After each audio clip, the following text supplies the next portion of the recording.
Nigerian government writes CNN over Lekki shootings report. The federal government has berated US-based cable news network for its coverage of the #AnswersProtest protest in Lekki area of Lagos, saying, CNN breached the most basic of the core principles of journalism, balance and fairness. The government also demanded an immediate and exhaustive investigation from CNN into its investigative report on the Lekki toll gate incident to determine, among others, its authenticity. The Minister of Information and Culture, Lai Mohammed, stated this in his letter to Jonathan Hawkins, VP Communications, in CNN Center, Atlanta, Georgia. The letter dated November 23, 2020, entitled, "Ray, How a Bloody Night of Bullets Quashed a Young Protest Movement," reads, "Our attention has been drawn to an investigation by CNN, entitled, How a Bloody Night of Bullets Quashed a Young Protest Movement, and aired on the 18th of November 2020, in which the international news organization said it had uncovered that Nigerian security forces opened fire on unarmed protesters at the Lekki toll gate in Lagos, Nigeria, during the #AnswersProtest protest. We write to put on record that the report did not just fall short of journalistic standards, it reinforces the disinformation that is going around on the issue, it is blatantly irresponsible and it is a poor piece of journalistic work by a reputable international news organization. In the first instance, the report did not live up to the most basic of the core principles of journalism, balance and fairness. According to the website www.ethics.journalists.org, balance and fairness are classic buzzwords of journalism ethics. In objective journalism, stories must be balanced in the sense of attempting to present all sides of a story. Fairness means that a journalist should strive for accuracy and truth in reporting, and not slant a story so a reader draws the reporter's desired conclusion. Read the full letter below.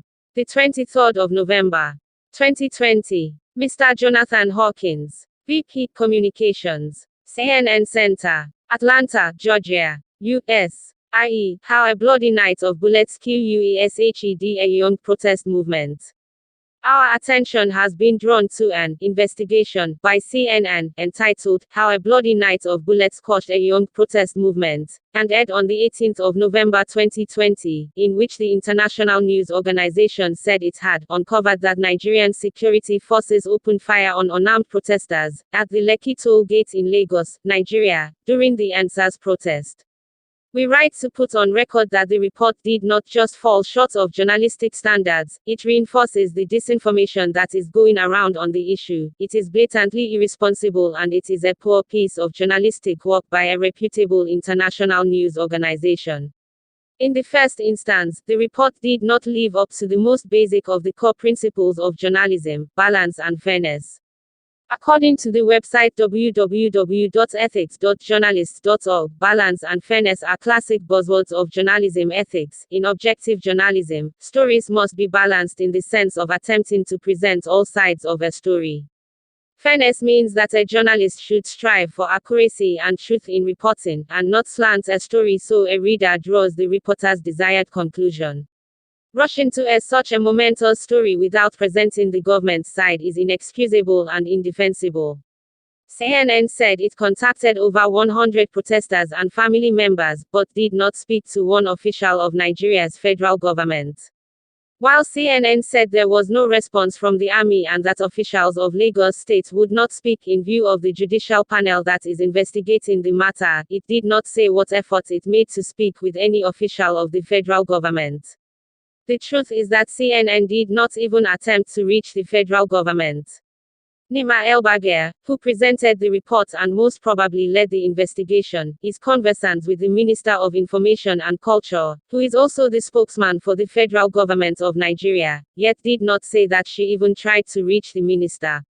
It is therefore strange, to say the least, that she would rush to such an important investigation report without getting the government's side.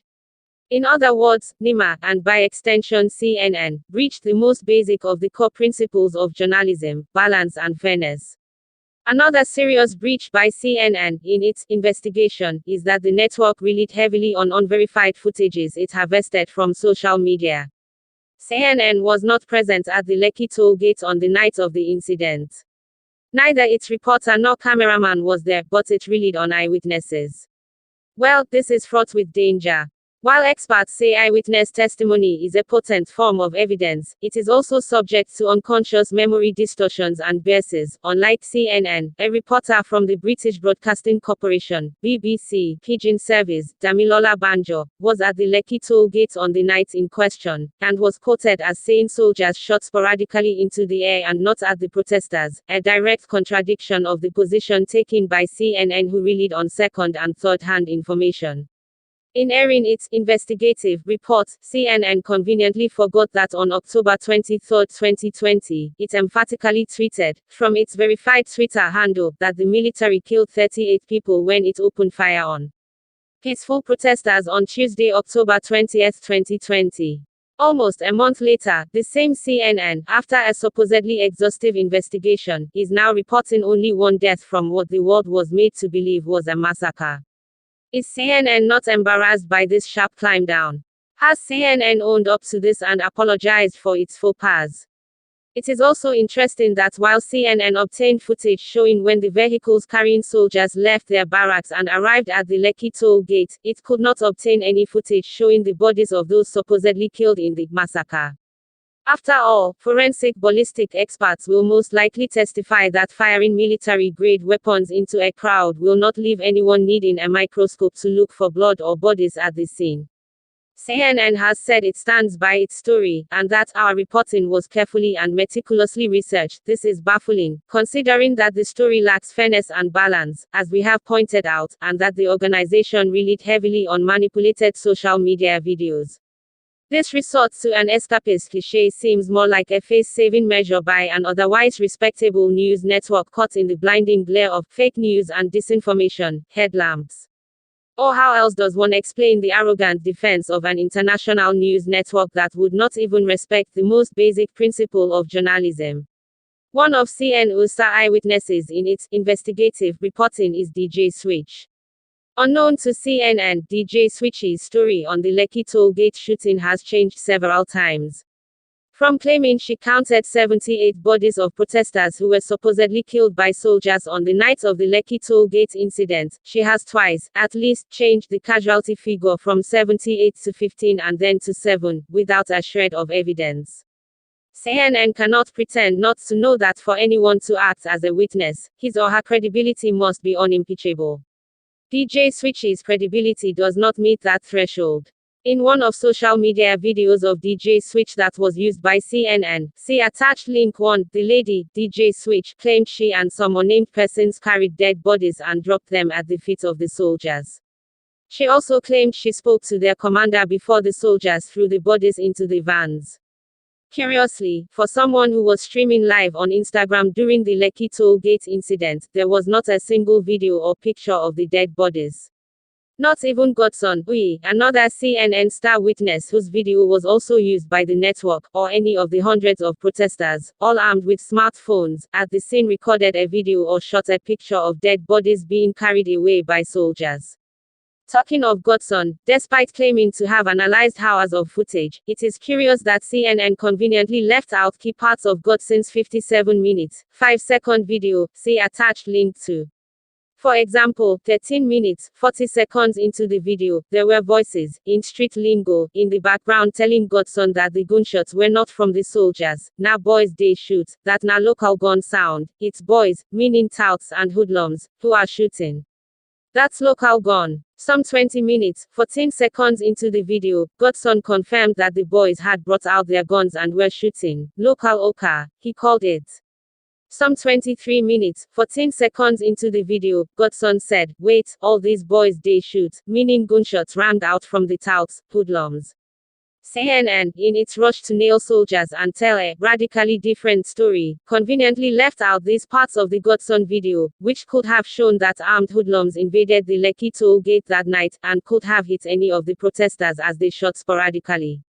This is clearly a ploy by the CNN reporter, presenter to manipulate viewers of its investigative report and force them to draw the reporter's desired conclusion. Another video showing an armed protester at the Lekki toll gate, see attached link 3, was apparently not among the footage reviewed by CNN. It is shocking that all through its investigation, CNN did not for once mention the fact that 6 soldiers and 37 policemen were killed during the #Answers crisis, which also left 196 policemen injured, not to talk of the monumental destruction of government and private properties across the country. Instead, the network is fixated on the massacre that never happened. Are security agents not human beings too? Are they not entitled to the protection of their human rights? For the record, this is not the first time that CNN has carried an inaccurate or hoax story about Nigeria.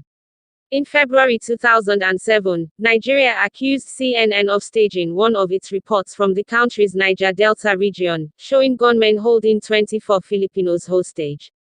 Of course, CNN and its then Africa correspondent Jeff Koinange flatly denied the charge, saying the network did not pay for any part of the report. Later, in an email reportedly sent to a friend, Mr. Koinange was quoted as saying, "Of course we had to pay certain people to get the story. You do not get such a story without briefing." So much for denials. As a form of remediation, Nigeria's federal government demands an immediate and exhaustive investigation from CNN into its investigative report on the Lekki toll gate incident to determine, among others, its authenticity, whether or not it met the basic standards of journalism, and also the selective use of unverified social media videos to manipulate public opinion. While it is up to CNN to accede or not, please note that the federal government reserves the right to take any action within its laws to prevent CNN from aggravating the #Answers crisis with unprofessional, irresponsible, one-sided, inciting and sensational reporting that is capable of pitching Nigerians against themselves and setting the country on fire.